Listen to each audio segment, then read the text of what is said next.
이강인의 소속팀 파리 생제르맹이 이적 시장에서 어마어마한 돈을 쓰고 단 한 번도 유럽 축구연맹 챔피언스리그 우승을 경험하지 못했습니다. 축구 콘텐츠 제작소 스코어90은 SNS를 통해 2011년 카타르 인수 후 PSG는 20억 유로 한화 약 2조 9,404억 원을 선수 영입에 투자했음에도 챔피언스리그 타이틀을 아직도 얻지 못했다라고 게시했습니다. 2011년 카타르 스포츠 투자청은 프랑스의 수도 파리에 연고를 둔 PSG를 인수했습니다. 카타르의 막대한 자본력을 등에 업은 PSG는 이적 시장이 개장할 때마다 큰 손 역할을 했습니다. PSG는 선수단을 강화하기 위해 이적 시장에서 매번 지갑을 열었습니다. 수많은 스타 선수들이 PSG를 거쳐갔는데요. 2012년부터 질라탄, 티아고 실바, 네이마르, 음바페, 리오넬 메시가 있었습니다. 이외에도 베컴, 디마리아, 카바니 등 세계 정상급 선수가 즐비했습니다. PSG가 선수 영입에 20억 유로를 쓸 정도로 적극적인 투자를 감행한 결정적인 이유는 유럽 최강팀이 되기 위해서였습니다. 1970년 창단한 PSG는 44년 동안 단 한 번도 챔피언스리그 정상에 오른 적이 없었습니다. QSI는 챔피언스리그 우승에 대한 의지를 드러냈습니다. 카타르의 공격적인 투자에도 PSG는 지금까지 챔피언스리그 왕좌를 거머쥐지 못했습니다. 2019년도 시즌 PSG는 챔피언스리그 결승까지 진출했지만 결승에서 바이에른 뮌헨에 0대1로 패했습니다. 카타르 자본 인수 후 리그왕 우승은 10회 달성했지만 유독 챔피언스리그에서는 힘을 쓰지 못했습니다. PSG가 공식 홈페이지를 통해서 루이스 엘리케 감독, 아슈라프 하키미, 비티냐, 누누 멘데스의 재계약을 발표했습니다. PSG는 우리는 엘리케 감독과 2027년까지 계약을 연장했다. 하키미, 비티냐, 멘데스는 2029년까지 재계약을 체결했다고 전했습니다. 이번 재계약으로 PSG는 대부분의 핵심 전력을 2028년 여름까지 보유할 수 있게 됐습니다. 주전급 자원 중에서 2028년 이전에 계약이 종료되는 선수는 2026년에 만료되는 잔루이지 돈나룸마와 2027년에 끝나는 파비앙 루이즈 뿐입니다.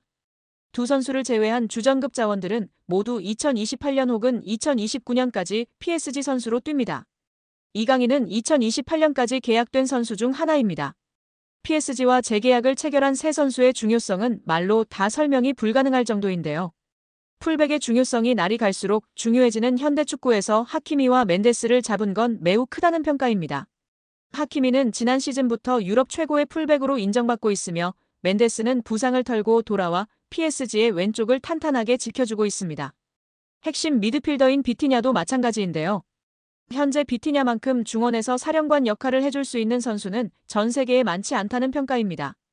엘리케 감독의 전술 구현에서 매우 중요한 풀백과 수비형 미드필더를 잡았기 때문에 PSG는 후방부터 전방으로 이어지는 코어라인이 앞으로 3년 동안은 탄탄하게 지켜질 것으로 예상됩니다. PSG가 가지고 있는 목표는 딱 하나뿐입니다.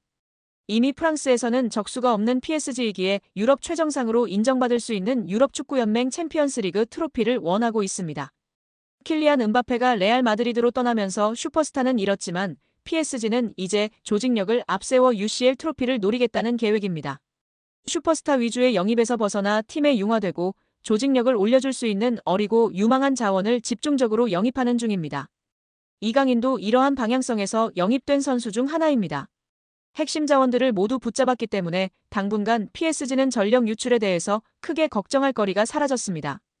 빅클럽들에게 있어서 핵심 선수 지키기는 매우 스트레스 받는 작업 중 하나지만 PSG는 전력 보강에만 집중할 수 있는 환경을 마련한 셈인데요. 엘리케 감독의 힘을 실어주기 위해서 2027년까지 재계약한 것도 이러한 방향성의 일환입니다. PSG는 여전히 스트라이커 자원이 약하다는 평가를 받지만 엘리케 감독은 제로톱 전술로 밀고 가는 중입니다. 최근에 우스망 덴벨레가 새로운 역할에서 기량이 터지면서 PSG의 걱정을 덜어주고 있습니다. 이강인과 함께 UCL 트로피를 노리려는 PSG의 계획이 차근차근 진행 중입니다. 토트넘에서 챔피언십 퀸즈파크 레인저스로 임대를 떠난 양민혁이 손흥민과 이강인에게 고마움을 표시해 관심을 모았습니다. 영국 TVR 풋볼은 유튜브 채널 슈퍼러브를 인용 양민혁이 QPR로 임대를 가기 전 손흥민에게 받은 조언을 이야기했다고 전했습니다. 양민혁은 슈퍼러브를 통해 흥민이 형과는 당연히 같은 팀에서 같이 생활했다. 훈련이 끝나고 같이 밥 먹고 냉탕도 항상 같이 했다. 타지에서 같은 팀 선배로서 많은 도움을 주셨다면서 임대 가서도 다치지 말고 경험 많이 쌓고 돌아오라고 했다고 밝혔습니다. 양민혁은 지난 2024년 K리그 강원FC에서 고교생 신분임에도 38경기에서 12골 6도움으로 강한 인상을 남겼습니다. K리그 1 역사상 최초 고교생 신분으로 프로 선수가 된 양민혁은 시즌 중이던 지난해 7월 토트넘과 계약해 주목을 받았습니다. 아직 어린 선수다. 프리미어리그의 높은 수준에 적응하기 위해서는 시간이 필요하다는 포스테코글루 감독의 말처럼 양민혁의 토트넘 데뷔전은 좀처럼 쉽지 않았는데요. 손흥민도 양민혁에게 부담을 주지 말아달라고 당부한 뒤 양민혁은 K리그 첫 시즌 12골과 도움을 많이 기록했고 밝고 두려움이 없는 선수라고 간주했습니다. 또 그는 양민혁이 팀에 합류하게 돼 기대되며 내가 도울 수 있는 부분은 돕고 싶지만 압박을 주지 않아야 한다면서 축구가 그에게 가장 중요하다고 덧붙이기도 했습니다. 결국 양민혁은 경험을 쌓기 위해 QPR로 임대 이적하기로 했습니다. 요한 랑게 토트넘 테크니컬 디렉터는 제게 있어 임대 시장은 선수들의 성장에 있어 매우 중요한 단계라면서 프리미어리그 데뷔를 한 선수들의 80% 이상이 임대를 경험했다고 밝혔습니다. 양민혁은 이강인의 이름도 언급했는데요.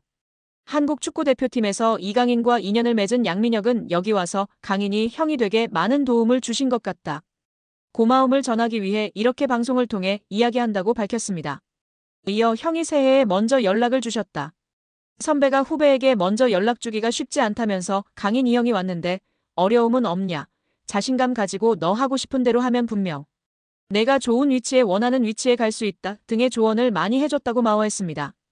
양민혁은 국가대표팀에서 잠깐 봤는데도 기억해주고 정말 잘 챙겨줘서 너무 감사하다고 덧붙여 이강인에 대한 감사도 잊지 않았습니다. 여기에 대한민국 골든보이 이강인의 잉글랜드 프리미어리그 이적에 탄력이 붙을 전망이다. 소속팀 파리 생제르맹이 이적을 허락했다는 소식입니다. 영국 노팅엄 포레스트 뉴스는 노팅엄 포레스트가 PSG 스타 이강인을 원한다면서 PSG는 이강인을 판매하기로 결정했다. EPL 구단들은 이제 이강인과 계약하기 위해 줄을 서고 있다. 노팅엄만 있는 게 아니다. 영입 전에는 맨체스터 유나이티드와 뉴캐슬, 토트넘도 있다. 다재다능한 공격수 이강인이 루이스 엔리케 PSG 감독 체제의 경쟁에서 밀려나자 모두가 그의 영입을 놓고 경쟁하고 있다고 전했습니다. 노팅엄은 올 시즌 EPL 매서운 돌풍으로 주목받는 팀입니다. 노팅엄은 무려 리그 3위를 달리며 매서운 돌풍을 달리고 있습니다. 시즌 성적 12승 3무 4패를 기록 중인데요. 선두 리버풀과 격차가 크지 않고 2위 아스널과 똑같이 승점 40점을 올렸으나 골득실에서 뒤져 순위가 밀렸을 뿐입니다. 노팅엄은 이 분위기를 유지하기 위해 1월 이적 시장에서 공격적으로 선수 영입에 나설 전망입니다. 매체는 노팅엄은 이달 새로운 선수를 찾을 예정이다. 하지만 영입하는 선수는 현재 선수단보다 업그레이드된 선수여야 한다고 강조했다. 이외에도 맨유, 아스널, 뉴캐슬, 토트넘 등이 이강인 영입에 관심이 있는 것으로 알려졌습니다. 애초 PSG는 이강인 판매에 부정적이었습니다. 프랑스 현지 언론들은 PSG가 이미 몇 차례 이강인 이적에 대한 제의를 받았으나 모두 거절했다고 강조했습니다.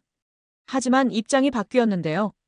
금액만 맞는다면 이적 협상 분위기는 긍정적으로 흘러갈 것으로 보입니다.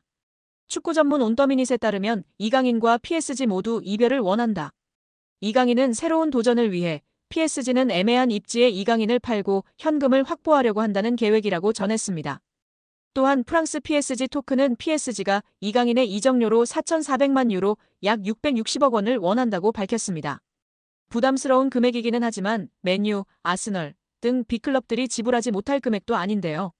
이들이 이강인 영입을 결심했다면 적극적으로 움직일 전망이라고 시선이 지배적인 상황입니다. 맨유, 아스널, 뉴캐슬 모두 이강인 영입이 절실합니다. 맨유의 경우 측면 공격수 마커스 레시포드가 이적을 앞두고 있습니다. 깊은 부진에 좋지 못한 인터뷰로 루벤 아모림 신임 감독에게 제대로 찍혔습니다. 레시포드는 이적하고 싶다는 뜻을 드러냈습니다. 아스널도 에이스 부카요 사카가 햄스트링 부상으로 전력에서 이탈해 공격 보강이 필요합니다. 뉴캐슬도 팀 미드필더 미구엘 알미론의 이적설이 돌고 있어 보강이 필요합니다. 공격진 뎁스도 두터운 편인데요. 올 시즌 유럽 대항전 티켓까지 따낸다면 선수 보강은 필수 과제일 수밖에 없습니다. 뉴캐슬은 올 시즌 리그 5위에 위치한 상황입니다. 여기에 펩 과르디올라 감독도 칭찬을 아끼지 않았는데요. 지난 챔스 경기 후 그는 PSG가 더 나았다. 가짜 9번으로 뛴 미드필더 선수가 한 명 더 많았고 그를 압박하기 어려웠다. 나는 PSG에 많은 공을 돌린다. PSG는 환상적이고 뛰어난 팀이다. 그리고 아주 좋은 수비수들도 있다. 엘리케에게 축하를 보낸다고 소감을 전했습니다. 확실히 팀 내에서 자리를 잡은 이강인입니다. 프랑스 매체 르텐스포르트는 이강인은 루이스 엘리케 감독이 높이 평가하는 선수로 자리매김했다라면서 이강인은 가짜 9번 역할을 소화하며 과르디올라로부터 칭찬을 받기도 했다고 언급했습니다. 이어 프랑스 대표로 활약했던 샤르보니는 이강인은 중요한 선수다. 매우 중요하다. 그는 미친 활약을 해낸다. 첫 번째 시도와 수많은 움직임을 없애버린다. 그런 사람이 필요하다. 엘리케 감독이 이강인을 이 자리에 기용하는 이유를 알겠다. 그런 미친 선수가 필요하다라며 칭찬했습니다.